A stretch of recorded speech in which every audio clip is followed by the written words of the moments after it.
पूजू darling, तुम्हें मुझ पे भरोसा है ना? तो टेंशन मत लो, आइंदा तुम्हारे साथ ऐसी बात करने कोई नहीं आएगा। तुम फोन रखो, मैं तुमसे बाद में बात करता हूँ।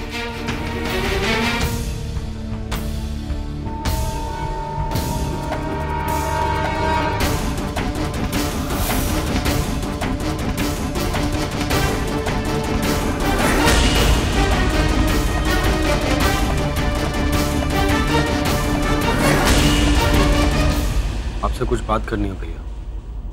लेकिन मुझे तुमसे कोई बात नहीं करनी। पर हाँ, तुम्हें एक बात जरूर बतानी है। मेरे और पूजा के बीच में कोई भी आया ना तो मैं बर्दाश्त नहीं करूंगा। ये बात तुम खुद भी समझ लो और अपनी बीवी को भी समझा दो। आइंदा अगर वो पूजा के पास लेक्चर देने गई ना तो अच्छा नहीं होगा। तुम लोग ये मत समझना कि वो अकेली रहती है तो उसका कोई सहारा नहीं है। मैं हूं उसका सहारा। भैया आप बात को गलत समझ रहे। पूनम जी इस परिवार का, हम सबका भला चाहती है, इसीलिए उस लड़की के घर पे गई थी वो। और अच्छा वो वहां गई थी, उस लड़की की सच्चाई तो मालूम चली कम से कम। भैया वो लड़की जिससे आप इतना प्यार करते हैं धोखा दे रही है आपको। वो लड़की जिसके लिए आप अपने घर वालों को छोड़ने के लिए तैयार हैं, वो आपसे प्यार नहीं करती है, वो आपकी दौलत से प्यार करती है। आकाश, भैया मैं सच कह रहा हूं, पूनम जी ने खुद अपनी आंखों से देखा उस लड़की को इस बारे में किसी और से बात करते हुए। पूनम जी, पूनम जी, पूनम जी, अरे अपने बीवी के नाम के पीछे कोई जी लगाता है क्या? तू सुनना अपनी बीवी की बकवास बातें मुझे क्यों आके सुना रहा है? पूजा धोखेबाज है और तुम्हारी पूनम बड़ी दूध की धूली है क्योंकि वो तुम्हारी बीवी है इसलिए।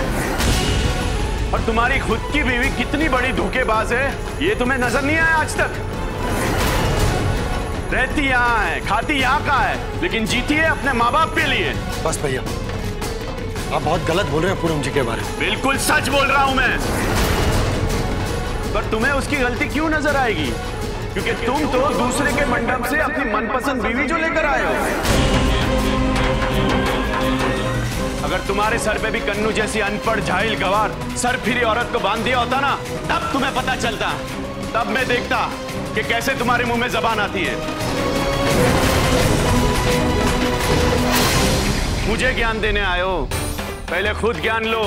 तुम्हारी चालाक बीवी ने तुम्हें उनके माँ बाप का नौकर बना के रखा है, नौकर।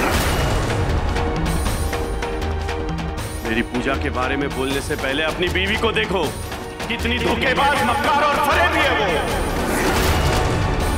अपनी मन की करवाने के लिए वो किसी भी हद तक जा सकती है। और हाँ, अभी भी उसी ने भेजा होगा ना तुझे मेरे पास ये सब बकवास बातें करने के लिए। बस भैया अब एक शब्द और नहीं। हाँ, अब चुभी ना तेरे सीने में।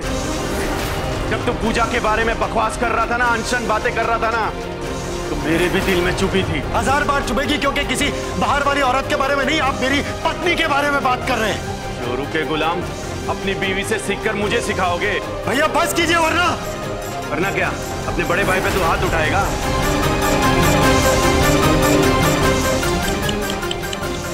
अपनी बीवी से बिना पूछे जा पहले बीवी को पूछ किया कि जय भैया बहुत गुस्सा हो रहे, अब उसका क्या करूं मैं? जा जा, जोरू के गुलाम, अपनी बीवी से सीख के आ जा। भैया मैं कह रहा हूं बस कीजिए। अरे जाना, जा अपनी बीवी के इशारे पे नाच।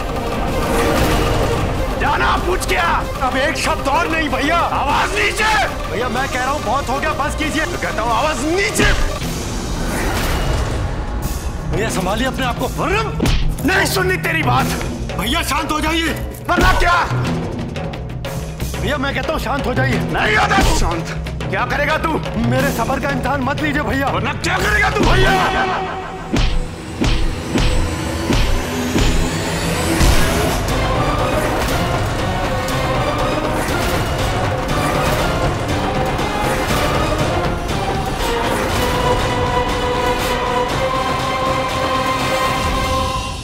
करो ये सब, बंद करो ये सब कुछ, बंद करो अपना ये जाहिलपना।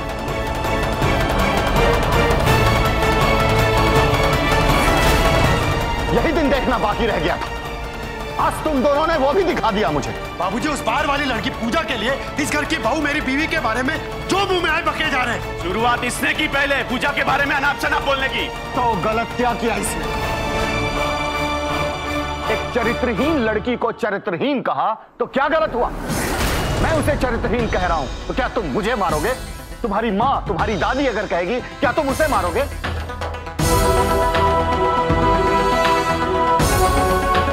देख लिया अपने बेटे की करतूत। क्या कहता था मैं? ये कभी नहीं सुधर सकता है। इसके सर पे तो उस लड़की के प्यार का भूत सवार है।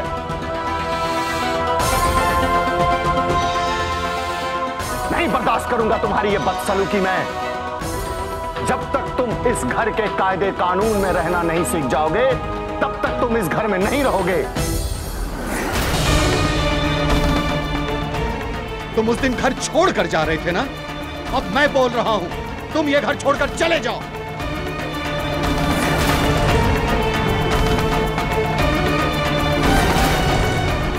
जब तक तुम्हारा उस लड़की के साथ संबंध रहेगा, तुम्हारा हम लोग के साथ संबंध नहीं रहेगा।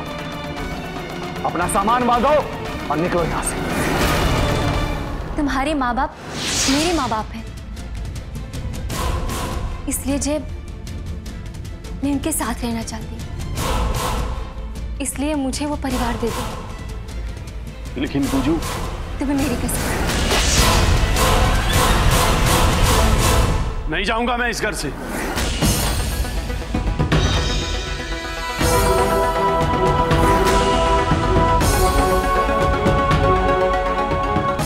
नहीं जाऊंगा। ये घर जितना इन सब का है ना, उतना मेरा भी है। मुझे कोई यहां से जबरदस्ती नहीं निकल सकता। नहीं जाऊंगा मैं यहां से। तो तुम दादागिरी करके इस घर में रहोगे? तुम देखो मैं कैसे तुम्हारा एक एक सामान इस घर से बाहर फेंकूंगा। देख मैं क्या करता हूं। नहीं नहीं रुकिए, ये आप क्या कर रहे हैं? आज बीच में नहीं आओगी तुम मंगला। मेरी बात तो सुनिए आप।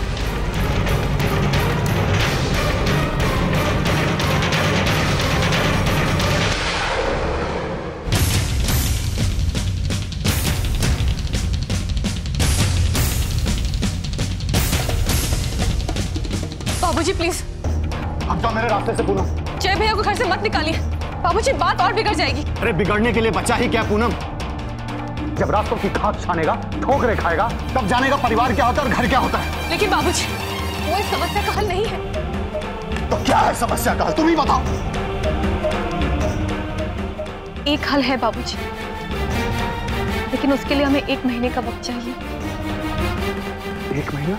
हाँ बाबूजी, हम सब कुछ ठीक कर देंगे। अरे क्या कर लोगी तुम 1 महीने में पूनम? कुछ नहीं हो सकता उस बेगैरत का। देखा उस लड़की के प्यार का किस तरह भूत सवार है उसके ऊपर। बाबूजी अब हालात इससे और बदतर नहीं, बेहतर हो जाएंगे। आप बस हम पर भरोसा रखिए। लेकिन पूनम तुम? बाबूजी हमारे भैया को अपने माँ पापा से दूर होते हुए देखा है हमने।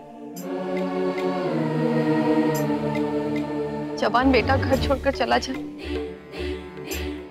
एक माँ बाप के लिए दुनिया में इससे बड़ा गम और कुछ भी नहीं हो सकता। जो हमारे उस परिवार में हुआ, हम नहीं चाहते कि वो हमारे इस परिवार में भी हो। नहीं चाहते कि जो हमारे पापा पर गुजरे वो आप पर भी गुजरे। अरे कौन बाप चाहता है कि उसके बेटे आपस में लड़े, एक दूसरे का सर फोड़े? कौन बाप चाहता है कि उसका बेटा घर छोड़कर जाए?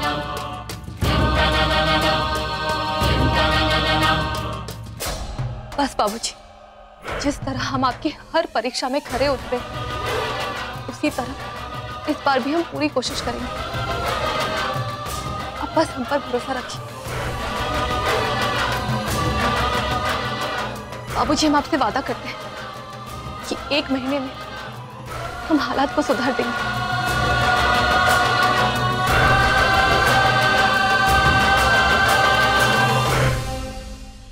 ठीक है, तुम्हारे पास सिर्फ 1 महीना है, सिर्फ 1 महीना।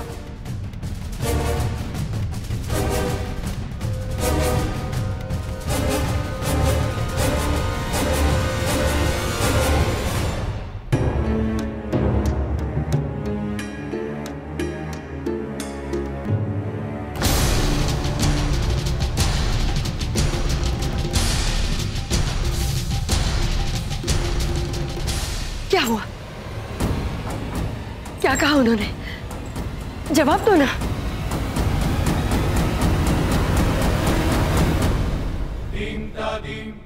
नहीं मानेंगे वो। अत्तर का कलेजा है उनका, किसी की नहीं सुनेंगे।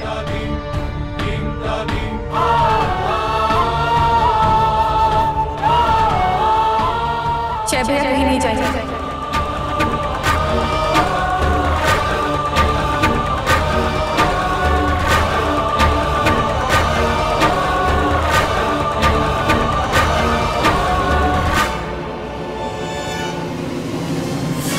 बाबूजी को लगता है कि अगर जय भैया इस घर से चले जाएंगे तो ज्यादा बदनामी होगी,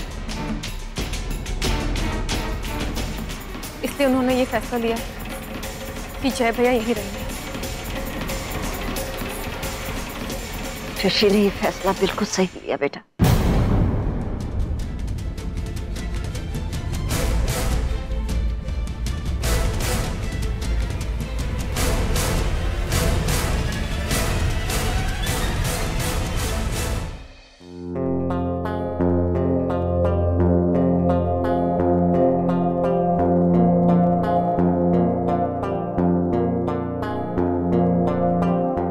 सॉरी आकाश,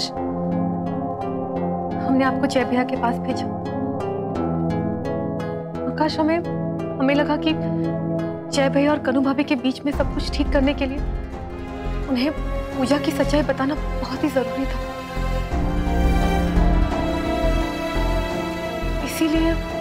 इसलिए क्या पूनम जी? और अब आप ये सब मुझे क्यों बता रही हैं?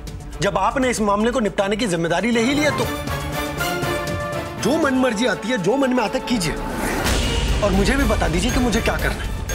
आप जैसा कहेंगी मैं करता जाऊंगा। अरे दो भाई जिन्होंने आज तक कभी एक दूसरे पर उंगली तक नहीं उठाई, उन्होंने आज एक दूसरे पर हाथ उठा दिया। कौन जिम्मेदार है इसका? कौन जिम्मेदार? मैं पूछता हूं क्या जरूरत थी उस लड़की के घर बिना बताए जाने की? अरे आप अगर जा रही थी तो मुझे तो बता सकती थी कम से कम। आकाश, ये आप कैसी बातें कर रहे हैं? आप हमें क्या समझते हैं, बीवी या गुलाम? जो कुछ भी करने से पहले, कहीं आने जाने से पहले, कुछ कहने सुनने से पहले आपकी इजाजत ले। किस बात का गुस्सा है आपको? हम पूजा से मिलने गए थे इस बात का, या हम आपको बिना बताए गए थे उस बात का? बताइए आकाश, आप हमारे बारे में क्या सोचते हैं? क्या करेंगी पूनम जी? क्या करेंगी आप ये जानकर? सच तो यह है कि मैं आपके बारे में क्या सोचता हूं इससे आपको कोई फर्क नहीं पड़ता, उसकी कोई परवाह नहीं है आपको। मैं तो हमेशा आपके लिए एक भोला भाला सीधा साधा पति हूं जो आपको बहुत प्यार करता है। मेरी सोच, मेरी चाहत, इनसे आपको कुछ फर्क नहीं पड़ता। तो फिर ठीक है, रहिए आप अपने हिसाब से।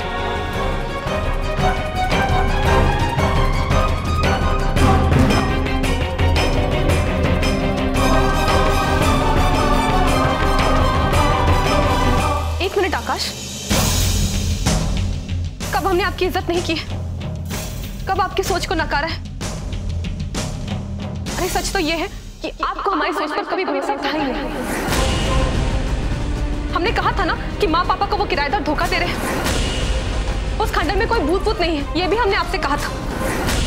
और तो और माँ पापा को उस पांचवी के पास ले जाने के लिए जिम्मेदार कौन था? और आज जब हमने पता कर लिया है कि पूजा फ्रॉड है, पैसों के लिए जय भैया को फंसा रही है, तो आपको गुस्सा आ रहा है। क्यों आकाश, आखिर क्यों?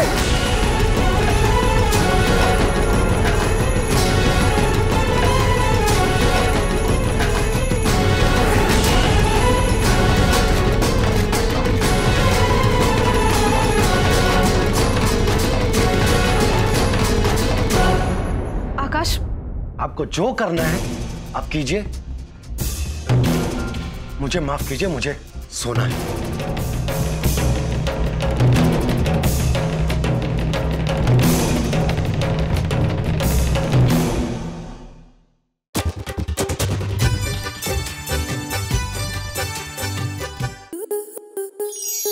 आपके मनोरंजन पर अब नहीं लगेगा कोई ब्रेक। स्टार प्लस के बेहतरीन शोज देखने के लिए लाइक, शेयर और सब्सक्राइब करें स्टार प्लस यूट्यूब पेज को।